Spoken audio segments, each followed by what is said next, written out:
Ce dreptate avea mama când îmi spunea plângând: vezi copile, nu toată lumea iubește ca tine pe pământ. Eu am dat tot sufletul, ei mi-au dat doar vorbe reci. Mama a văzut din umbră ce eu n-am vrut să înțeleg.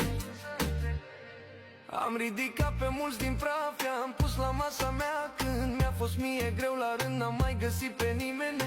Prietenii de interese risipesc avântul, rămâne doar mama ta și Dumnezeu și gândul. Acum îi dau dreptate, dar e târziu să schimb. Inima mea e tot la fel, chiar dacă doare în timp. Mai bine suflet curat decât rece și străin. Chiar dacă pierd în viață, măcar știu că somn de plin.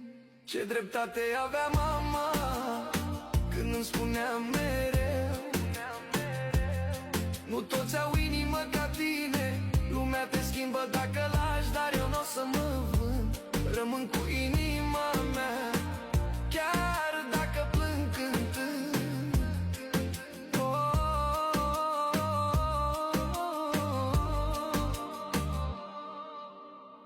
Ce dreptate avea mama când îmi spunea mereu: